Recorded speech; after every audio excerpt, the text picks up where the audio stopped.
The war in Ukraine and the sweeping financial sanctions heaped upon Russia in retaliation have added fuel to a long-running debate about crypto and its potential as a haven from government involvement. But the price of Bitcoin hasn't rallied in response, with prices range-bound for the month. Joining us now is Antoni Trenchev. He's the co-founder and managing partner at crypto platform Nexo. Antoni, welcome back to the program. Just give our global audience a bit of a better idea of how capital flows into your exchange have evolved since the Ukraine war began, and what kind of steps you've had to take in response to regulatory pressure. Well, we haven't had any regulatory pressure because we already have all the tools in place to track the incoming and outgoing transactions in terms of where they're going, are they going to sanctioned addresses, etc. We haven't had any attempts to evade any of the sanctions, which is a good thing, and kudos to the infrastructure that we build out. We've seen over the past 14 days around 600,000 euros of donations to Ukraine, and we as a company committed to match that one-to-one, contribute 100% to those donations to the Ukrainian people so that we can do a little to help there.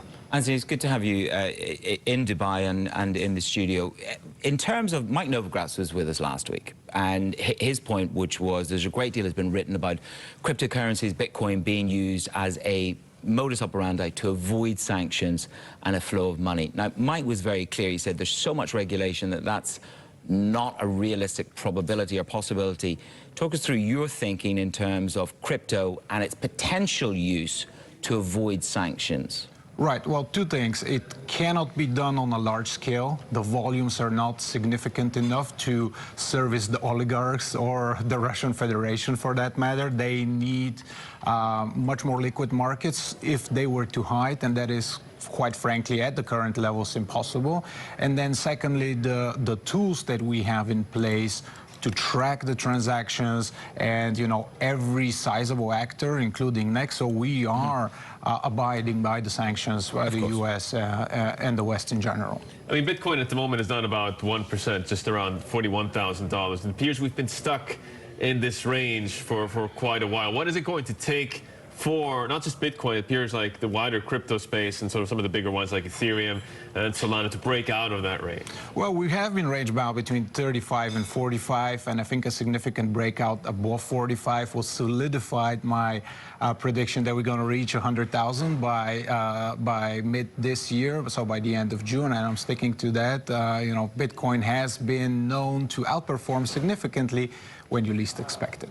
So you think 100,000 by the end of June or the end of the year? By the end of June. Okay, so you're pulling forward on that. But he still hasn't told us why it would break out towards that level. Well, there's many competing narratives right now, but I think what people don't see in the background is the institutional adoptions, which is continuing. It's the great build out of new products and services that is happening as we speak, and these things usually happen in slightly boring markets. So what next for you here? I mean, the big news last week was Binance granted their license. How close are you to getting a license for here? Well, we are working on something similar, and as discussed with the particulars as to where we're going to get the license granted, it's inshallah. What kind of additional benefits could you secure with a license here? I mean, does that give you access to the user base in the United Arab Emirates more directly?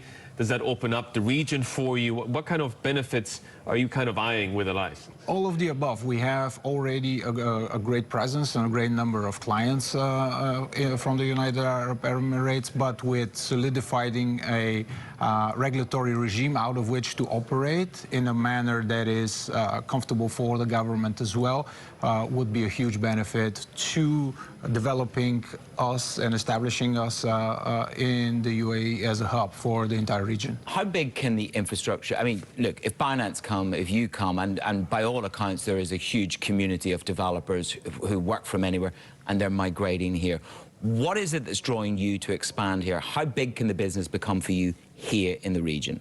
Well, talent is one thing, and it's recently to the region, and then secondly, due to the infrastructure, the lifestyle, if you will, a lot of crypto wealthy people have chosen to relocate here, and we feel that they are still underserviced, and we're going to bridge that gap. Antoni, great to have you with us. We wish you well. You can come back when the inshallah turns into a piece of news. Make sure you give one of us a call, yeah? It looks like it's going to happen soon. Yeah. Well, Can we push you on that? Do you think you're going to get that announcement like in the next week, in the next month? I just want to frame inshallah. I would say in this quarter or next. All right. Okay, there we go. We got enough. Soon enough. Okay, a reluctant Antoni Trenchev to dig in on the timeline, but inshallah, the license will come. The co-founder, the managing partner at Nexo. Our guest this morning with a brave call on $100,000 for your Bitcoin by June. This is Bloomberg.